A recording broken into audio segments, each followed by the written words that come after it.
ಇವತ್ತು ಕೇಂದ್ರದ ಅನುದಾನ ಕೊಟ್ಟಿಲ್ಲ ಅಂತ ಇವ್ರು ಹೆಂಗೆ ಕಲಿಸ್ಕೊಟ್ರೆ ಕೋರ್ಟ್ಗೆ ಹೋಗಿ ನಮ್ಗೆ ಅನುದಾನ ಬಂದಿಲ್ಲ ಅಂತ ನಾವು ಕೋರ್ಟ್ಗೆ ಹೋಗಿ ಇದನ್ನು ತರಬೇಕಾಗುತ್ತೆ ಪರಿಸ್ಥಿತಿ ಅದು ಬಂದಿದೆ.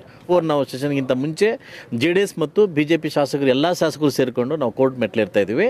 ನಮಗೆ ಅನ್ಯಾಯ ಆಗ್ತಿದೆ, ನಮಗೆ ಬದುಕಲಿಕ್ಕೆ ಕಷ್ಟ ಆಗ್ತಿದೆ ಅಂತ ನಾವು ಕೋರ್ಟ್ ಮೆಟ್ಲೆ ಅಂತಿಮವಾಗಿ ನಾವು ಎಲ್ಲಿ ಹೋಗಬೇಕು, ಕೋರ್ಟ್ ಅಂಗ್ಲಿಕ್ಕೆ ಹೋಗ್ಬೇಕಲ್ಲ. ನಾವು ಕೋರ್ಟ್ ಜನಕ್ಕೆ ಸ್ಪಂದಿಸಿದೆ. ಇವತ್ತು ಗ್ಯಾರಂಟಿಗಳಿಗೆ ಅಮೌಂಟ್ ಬಂದು 6 ತಿಂಗಳಾಗಿದೆ. ಹೌದಲ್ಲಪ್ಪ, ಸುಭದ್ರ ಸರ್ಕಾರ ತಾನೆ.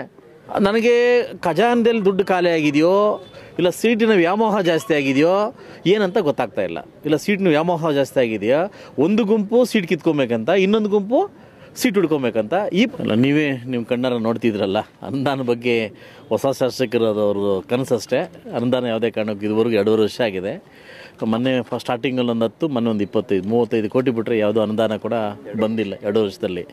2 ವರ್ಷದಲ್ಲಿ ಶಾಸಕರ ಒಂದು ಇದಿಗೆ ಬರೀ 35 ಕೋಟಿ ಬಿಟ್ಟರೆ ಇನ್ನು ಯಾವುದೇ ₹1 ಬಂದಿಲ್ಲ. ನನ್ನ ಹತ್ರ 378 ತಳಿ ಇದೆ. 378 35 ಕೋಟಿ ಎಲ್ಲಿಡಬೇಕಂತ ಗೊತ್ತಿಲ್ಲ. ಇವತ್ತೇನೋ ನನ್ನ ತಾಲೂಕು ಸುಮಾರು ಒಂದು 15-20 ದಿವಸ ಸಮೃದ್ಧವಾಗಿದೆ. ಮಳೆ ಬಂದು ಕೆರೆಗಳೆಲ್ಲ ತುಂಬಿ ಇವತ್ತು ತುಣುಕಾಡಿದೆ. ರೈತರ ಮನಸ್ಸಲ್ಲಿ ಒಂದು ಮಂದಾಸ ಕೂಡಿದೆ. ಅದೊಂದು ನನಗೆ ಸಂತೋಷ ಬರ್ತಕ್ಕಂಥ ಸುದ್ದಿ. ಅದು ಬಿಟ್ಟರೆ ಯಾವುದೇ ಅನುದಾನ ಬಂದಿಲ್ಲ. ಸೊ ಆ್ಯಕ್ಚುಲಿ ಏನಾಗಿತ್ತು ಅಂದರೆ, ನಮ್ಮ ಶಾಸಕಾಂಗ ಸಭೆಯಲ್ಲಿ ಏನು ತೀರ್ಮಾನ ಆಯಿತು ಅಂದರೆ, ಎಲ್ಲ ಶಾಸಕರು ಸೇರಿ ಕೋರ್ಟ್ಗೆ ಹೋಗ್ಬೇಕಂತ ತೀರ್ಮಾನ ಆಯಿತು. ಅವರೇನು ಪಾಪ ಸ್ವಲ್ಪ ಫಾಸ್ಟಾಗಿ ಹೊರಟೋಗಿದ್ದಾರೆ. ಸೊ ಮುಂದಿನ ದಿವಸ ಕೂಡ ಬಿಫೋರ್ ನಾವು ಸೆಷನ್ಗಿಂತ ಮುಂಚೆ JDS ಮತ್ತು BJP ಶಾಸಕರು ಎಲ್ಲ ಶಾಸಕರು ಸೇರಿಕೊಂಡು ನಾವು ಕೋರ್ಟ್ ಮೆಟ್ಲೇರ್ತಾ ಇದ್ದೀವಿ. ನಮಗೆ ಅನ್ಯಾಯ ಆಗ್ತಿದೆ, ನಮಗೆ ಬದುಕಲಿಕ್ಕೆ ಕಷ್ಟ ಆಗ್ತಿದೆ ಅಂತ ನಾವು ಕೋರ್ಟ್ ಮೆಟ್ಲೆ ಅಂತಿಮವಾಗಿ ನಾವು ಎಲ್ಲಿ ಹೋಗಬೇಕು, ಕೋರ್ಟ್ ಅಂಗ್ಲಿಕ್ಕೆ ಹೋಗ್ಬೇಕಲ್ಲ. ನಾವು ಕೋರ್ಟ್ಗೆ ಆಗ್ತೀವಿ. ಯಾಕೆ ಅಂತ ಪ್ರಶ್ನೆ ಬರ್ತದೆ. ಇವತ್ತು ಕೇಂದ್ರದ ಅನುದಾನ ಕೊಟ್ಟಿಲ್ಲ ಅಂತ ಇವ್ರು ಹೆಂಗೆ ಕಲಿಸ್ಕೊಟ್ರೆ ಕೋರ್ಟ್ಗೆ ಹೋಗಿ ನಮ್ಗೆ ಅನುದಾನ ಬಂದಿಲ್ಲ ಅಂತ ನಾವು ಕೋರ್ಟ್ಗೆ ಹೋಗಿ ಇದನ್ನು ತರಬೇಕಾಗುತ್ತೆ ಪರಿಸ್ಥಿತಿ ಅದು ಬಂದಿದೆ.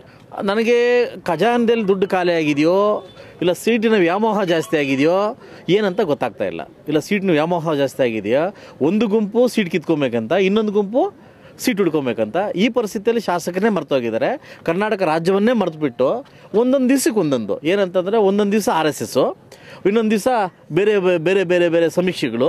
ಈ ಏನು ಸರ್ಕಾರ ಮಾಡಬೇಕು ಆ ಸರ್ಕಾರ ಆ ಕೆಲಸ ಮಾಡ್ತಾಯಿಲ್ಲ. ನಾವು ಕುಡಿಲಿಕ್ಕೆ ನೀರು ಕೊಡಬೇಕು, ರೋಡ್ ಕೊಡಬೇಕು. ಇವತ್ತು ಯಥೇಚ್ಛವಾಗಿ ಕರ್ನಾಟಕ ಇತಿಹಾಸದಲ್ಲಿ 140 ಸೀಟ್ ನಮ್ಗೆ ಕೊಟ್ಟಿದ್ದಾರೆ ಅನ್ನೋದು ಮರ್ತೋಗಿದ್ದಾರೆ ಅವರು, ಗೊತ್ತಲ್ವ. ಅದನ್ನು ಮರೆತು ಜನಕ್ಕೆ ಸ್ಪಂದಿಸಿದೆ. ಇವತ್ತು ಗ್ಯಾರಂಟಿಗಳಿಗೆ ಅಮೌಂಟ್ ಬಂದು 6 ತಿಂಗಳಾಗಿದೆ. ಹೌದಲ್ಲಪ್ಪ, ಸುಭದ್ರ ಸರ್ಕಾರ ತಾನೆ. ಸುಭದ್ರ ಸರ್ಕಾರ ತಾನೆ. ಯಾಕೆ 6 ತಿಂಗಳಿಂದ ಅಮೌಂಟ್ ಕೊಟ್ಟಿಲ್ಲ ನೀವು? ಅಲ್ಲೂ ಇಲ್ಲ, ಇಲ್ಲೂ ಇಲ್ಲ, ಬರೀ ಸೀಟು. ಅದೇನಂತೆ ಕ್ರಾಂತಿ, ನವಂಬರ್ ಕ್ರಾಂತಿ ಅಂತ ಬರೀ ಕ್ರಾಂತಿ ಆಗ್ತಿದೆ ಹೊರತು ಬರೀ ನೀನು ಇಲ್ಲ, ಡೆವಲಪ್ಮೆಂಟ್ ಆಗ್ತಾ ಇಲ್ಲ.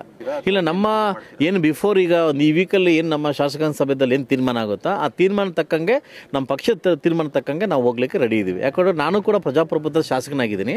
ಅದನ್ನು ನಾನು ಏನು ಮಾಡಬೇಕು ಅದನ್ನು ಮಾಡಲಿಕ್ಕೆ ನಮ್ಮ ಪಕ್ಷದ ನಿರ್ಧಾರದಂತೆ ನಾನು ಕೈಗೊಳ್ತೀನಿ.